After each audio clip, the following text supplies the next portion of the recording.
బాగుంది కదా అంటే అన్ని జిల్లాలకు చేస్తున్నాం. ఎవరు క్యారీలు టికెట్లు వస్తారు 30 మా ఊరికి వస్తారు. అదే అందుకే బాగుంది.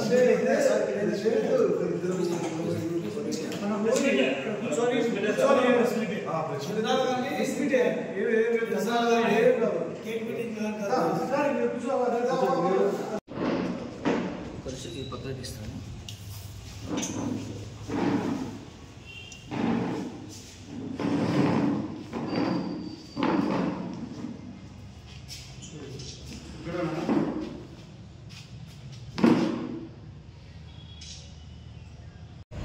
నా పేరు డిఎన్ఎస్ రాయుడు. నేను నంద్యాల జిల్లా ఎంప్లాయీస్ యూనియన్ జిల్లా కోశాధికారిని. ప్రభుత్వము ఏదైతే 137 జీవో ప్రవేశపెట్టిందో ఆర్టీసీ సంబంధించిన స్థలాలను లులు మహల్కి కానీ మిగతా వాటికి కానీ లీజుకి ఇచ్చే ప్రక్రియ ఏదైతే కొనసాగుతుందో దాన్ని మేము వెనక్కి తీసుకోవాలని డిమాండ్ చేస్తున్నాం. మేము ప్రభుత్వానికి ప్రవేశపెట్టే ప్రతి పథకానికి మేము వ్యతిరేకం కాదు, ప్రభుత్వానికి సహకరిస్తూనే ఇవన్నీ తీసుకోవాలా ప్రభుత్వం నుంచి అని చెప్పేసి మా ఉద్దేశం. మాకు రావాల్సినటువంటి డిఏలు కానీ, మాకు రావాల్సినటువంటి పాత అరియర్స్ కానీ, మా రిటైర్డ్ ఉద్యోగులకు సంబంధించిన అరియర్స్ కానీ, వారికి సంబంధించిన జీతాలు కానీ ఇంకా కొన్ని పెండింగ్లో ఉన్నాయి. వాటన్నిటినీ కూడా మాకు ఇవ్వాలని చెప్పేసి ఈ సందర్భంగా గవర్నమెంట్ గారికి విజ్ఞప్తి చేస్తున్నాము.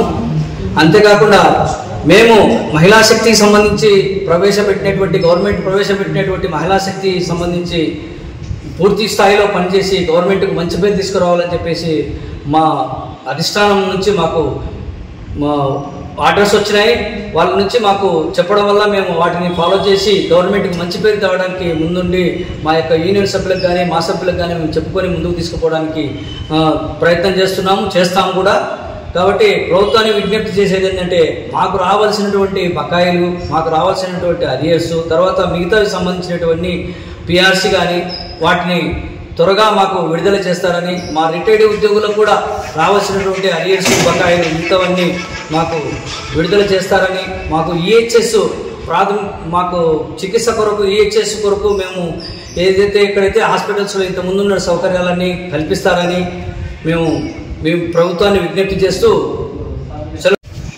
నా పేరు జి కొండారెడ్డి, ఎంప్లాయీస్ డిపో అధ్యక్షుడిని, ఏడీసీగా పనిచేస్తున్నాను నంద్యాలలో. ప్రభుత్వము వచ్చి సంవత్సర కాలమైన ఉద్యోగులకు ఎంతో ఆశలు పెట్టుకొని ప్రభుత్వాన్ని ఉద్యోగులు అందరం కలిసికట్టుగా మా వంతు ప్రయత్నం చేసి గెలిపించుకోవడం జరిగింది. అయితే ఉద్యోగుల ఆశలకు ఆవిరి అయినట్టు ప్రభుత్వం మాకు ఏమాత్రం సంవత్సర కాలమైన పిఆర్సీ కమిషన్ కానీ ఐఆర్ ప్రకటించలే. తర్వాత డిఏ బకాయిలు ఉద్యోగులు ఎంతో ఆశతో ఎదురు చూస్తున్న దానికి నిరాశ నిస్పృహలకు గురయ్యి విధులేని పరిస్థితుల్లో రేపు జరగబోయే మా అధిష్టానం పిలుపు ఏదైతే ఇస్తుందో ఆందోళన కార్యక్రమం సిద్ధమవుతూ ప్రభుత్వానికి మేము గుర్తు చేస్తూ ఉన్నాము. అదేవిధంగా శ్రీశక్తి పథకాన్ని మేము అసలు గవర్నమెంట్కి మంచి పేరు తీసుకొచ్చి చాలా చక్కగా ఇంప్లిమెంట్ చేయాలని చెప్పేసి మాకు పై కమిటీ నుంచి ఆదేశాలు అందినాయి. అదేవిధంగా మేము గవర్నమెంట్కు మంచి పేరు తెచ్చడానికి అన్ని క్యాడర్ల ఉద్యోగస్తులము కలిసికట్టుగా పనిచేస్తూ ఉన్నాము. కానీ గవర్నమెంట్ అయితే మాత్రం ఉద్యోగుల వైపు ఏమాత్రం చూడకుండా సూపర్ 6 పథకాలని అవి ఇంప్లిమెంట్ చేస్తున్నారు. ఇంప్లిమెంట్ చేసేదానికి మేము కూడా సహకరిస్తాము, ఉద్యోగస్తులుగా మేము కూడా కోఆపరేట్ చేస్తాం. కాకపోతే మాకు రావాల్సిన న్యాయపరమైనటువంటి నలుగు 499 కోట్లకు 99 సంవత్సరాలకు 99 పైసలు విలువ ఇచ్చేదాన్ని, అది గవర్నమెంట్ ప్రాపర్టీ, ప్రజల ఆస్తి. అది నగర నడిబొట్లు ఉన్నాయి, నడిబొట్లు ఉన్నట్టు గవర్నర్ టూడిపో ఉన్నట్టు.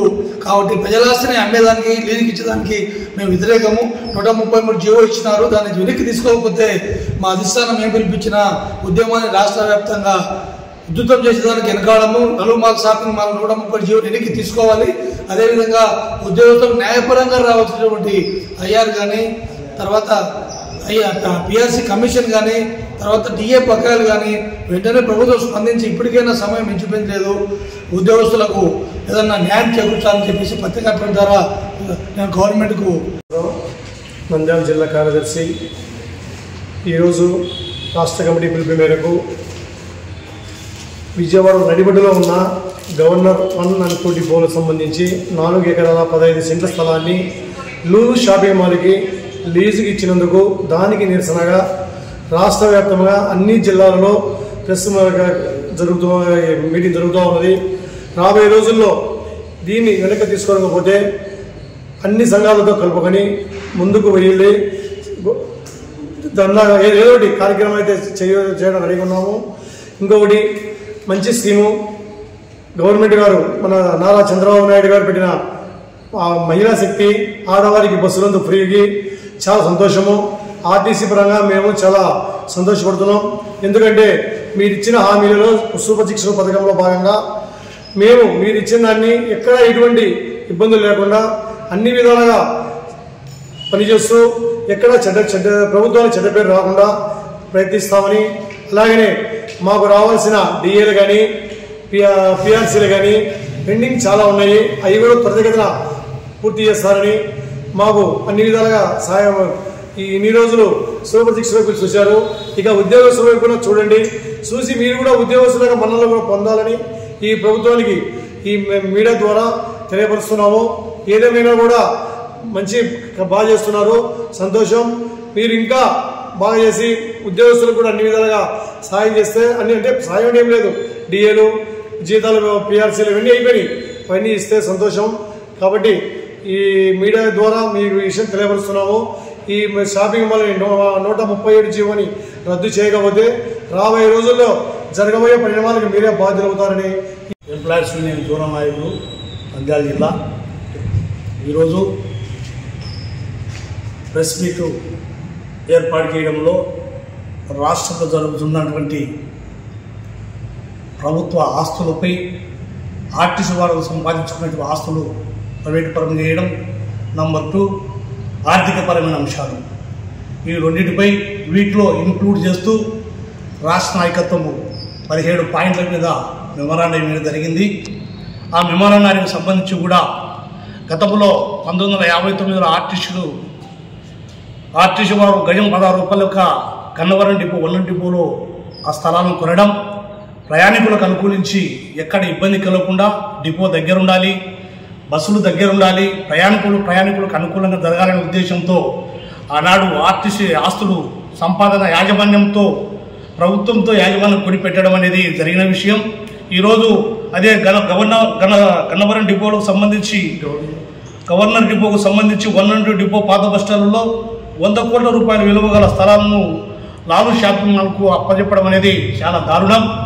అది ఎంతసేపు ఉన్న ఆర్టీసీ ఆస్తులు ఎంతసేపు మా ప్రయోజనం కోసం సంపాదించుకున్న ఆస్తులు ఈరోజు ప్రైవేట్ పరం చేయడం, అక్కడ అమానుషంగా దారత్వం చేయడం అనేది మేము ఎంప్లాయీస్ యూనియన్గా ఖండిస్తున్నాం.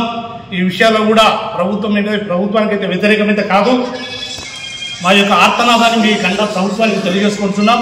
అదేవిధంగా ఈరోజు ఏ విషయానికి వచ్చినా కూడా ప్రభుత్వంలో ఇన్ని జరుగుతున్నా కూడా ప్రభుత్వము ఆర్టీసీ ఉద్యోగస్తుల వైపు చూడకుండా 137 జీవోలు జారీ చేయడం అది ఎంతవరకు సమంజసం కాదని మరొకసారి విజ్ఞప్తి చేస్తున్నాం. తిరిగి వెంటనే ఈ 137 జీవోల రద్దు చేస్తూ తిరిగి వెనక్కి తీసుకోవాలని మరొకసారి విజ్ఞప్తి చేస్తున్నాం. అదేవిధంగా ఈరోజు ఆర్థికపరమైన అంశాలకు వస్తే దాదాపుగా ప్రభుత్వం వచ్చి ఇప్పటికి 14 నెలలైనా మాకు ఎలాంటి ఆర్టీసీపరమైన ఆర్థికపరమైన అంశాలు ఇప్పటికి ఏది కూడా మాకు అందకపోవడం చాలా బాధాకరంగా ఉంది. రావాల్సిన ఏఆర్ ఇవ్వలేదు, పే కమిషన్ వేయలేదు, డిఏ అరియర్స్ లేవు, ఇన్కాష్మెంట్ లేదు, మరి ఇతర రావాల్సిన బకాయిలు అన్నీ కూడా పెండింగ్లో పెట్టడం కూడా చాలా అమానుషం. ఈరోజు ఆర్టీసీ ఉద్యోగులు చాలా కుటుంబంతో చాలా ఇబ్బందులు పడుతున్నారు. కనీసం ఎవ్రీ ఇయర్ రావాల్సిన డిఆర్ కూడా ఇంతవరకు ఇవ్వకపోవడం అనేది చాలా బాధాకరంగా ఒకసారి ప్రభుత్వానికి విజ్ఞప్తి చేస్తున్నాం. అదేవిధంగా పోల్ పిఆర్సీ అడిగాం, 2-3 తపాలుగా కమిషన్ వేసిన కానీ ఇంతవరకు పిఆర్సీ నివేదిక ఎవరు కూడా ఏ ప్రభుత్వం కూడా మాకు అందించకపోవడం చాలా బాధాకరంగా ఉంది. అదేవిధంగా మేము చేసినట్లుగా ఈ విషయాలపై ఆల్రెడీ ప్రభుత్వానికి 10 నివేదిక అందించినా కూడా ఇంతవరకు నివేదిక అందలేదు. అదే గతంలో ప్రభుత్వం ఉన్నప్పుడు కూడా అప్పుడు ప్రభుత్వం కూడా గన్నవరం జెడ్ఎస్టీసీ ట్రైనింగ్ కాలేజీ ఉన్నటువంటి స్థలాన్ని వేరే చోట అలాట్ చేస్తూ దాన్ని ఈ రోజు వరకు కూడా కనీసం గజం స్థలం కూడా ఇవ్వకుండా ప్రభుత్వం అట్లా ఒప్పించడం చాలా బాధాకరమైన విషయం. ఈ రోజు కూడా మా ఆస్తులు స్థిరాస్తులు సంపాదించి ఏదో ప్రభుత్వం మాకు గృహ వసతులు కల్పిస్తుంది, జీవితంలో బాగుపడతామనే ఆలోచన మనకు ఉన్నా కూడా ఈ రోజు వరకు కూడా ఎలాంటివి లేకుండా మా స్థిరాస్తులను అత్తసొమ్ము అలుపు దానం చేసినట్లుగా ప్రభుత్వం చేసే విధానం మాకు నచ్చదు. ఇప్పటికైనా కానీ అన్ని కార్యాచరణ జరుపుతున్నాం. ఆర్టీసీలు ఉండబడిన సంఘాలే కాదు, మరి ఇతర సంఘాలతో కూడా కలిసి ఈ ఉద్యమాన్ని ఉధృతం చేస్తారని విజ్ఞప్తి చేస్తున్నాం. ఇదైతే ప్రభుత్వానికి ఛాలెంజ్గా తీసుకోవడం లేదు. మేము కేవలం మన మనోవేదన మనోబాధతో ఈరోజు ఒక ప్రెస్ మీడియాకు తెలియడం జరుగుతుంది. అదేవిధంగా ప్రజా సంఘాలు, కమ్యూనిస్టు పార్టీలు అయితేనేమి మరి ఇతర సంఘాలతో కూడా మేము చర్చించినాం. ఉద్యమాన్ని ఏదైనా దారి తీసి ప్రభుత్వం ఇప్పటికే నష్టాలు ఉంది కాబట్టి మరింత నష్టాలను తీసుకుపోకుండా ఆర్టీసీని కాపాడాలని మరోసారి విజ్ఞప్తి చేస్తున్నాం. అదేవిధంగా ఈరోజు పిఆర్సీ డిఎల్ విషయంలో కూడా క్షుణ్ణంగా సూపర్ 6 అయిపోయిన తర్వాత ప్రభుత్వ ఉద్యోగులపై చర్చ జరిపి వారికి న్యాయం చేస్తారని గతంలో గవర్నమెంట్ ఆదేశాలు ఇచ్చింది. సంతోషం. సూపర్ 6లో ఈరోజుకు ఉమెన్ ఫ్రీ ట్రావెలింగ్ బస్సు సిస్టాన్ని ఇంప్లిమెంట్ చేసేందుకు ప్రభుత్వానికి ఒకసారి ధన్యవాదాలు. అయినా ఇంత నష్టం వస్తున్నా కానీ మేము కూడా ఎలాంటి ఆక్షేపణలు పడకుండా ప్రభుత్వానికి అనుకూలంగా మహిళలకు మంచి స్కీమ్ ఇంప్లిమెంట్ చేసినారు. ఆ ఇంప్లిమెంట్ స్కీమ్ కూడా మేము ప్రోత్సాహం చేసి ప్రభుత్వానికి మంచి సహాయకారం అందజేస్తామని కూడా తెలియజేస్తున్నాం. ముందు కూడా ప్రభుత్వ ఉద్యోగమైన మమ్మల్ని సమిష్టిగా ఎక్కడ ఏ పెండింగ్ లేకుండా రావాల్సిన బకాయిలు త్వరగా విస్తారని ఒకసారి ప్రభుత్వాన్ని మరొకసారి విజ్ఞప్తి చేస్తున్నాం. అదేవిధంగా ఇక మీదట కూడా జరగబోయే ఎలాంటి పరిణామాలకైనా కానీ ప్రభుత్వమే బాధ్యత వహిస్తుంది. దయచేసి అన్ని సంఘాల వారు కూడా కలిసి ఆర్టీసీ ఆస్తులు కాపాడి మాకు న్యాయం చేయవలసిందిగా కోరుకుంటూ మిమ్మల్ని ప్రభుత్వాన్ని మరియు ఇక్కడ వింటున్న ప్రజా నివేదికకు ఇక్కడ వచ్చిన మీడియా అందరికీ కూడా మరొక ధన్యవాదాలు తెలియజేసుకుంటూ ఊహించుకుంటున్నాను. Thank you.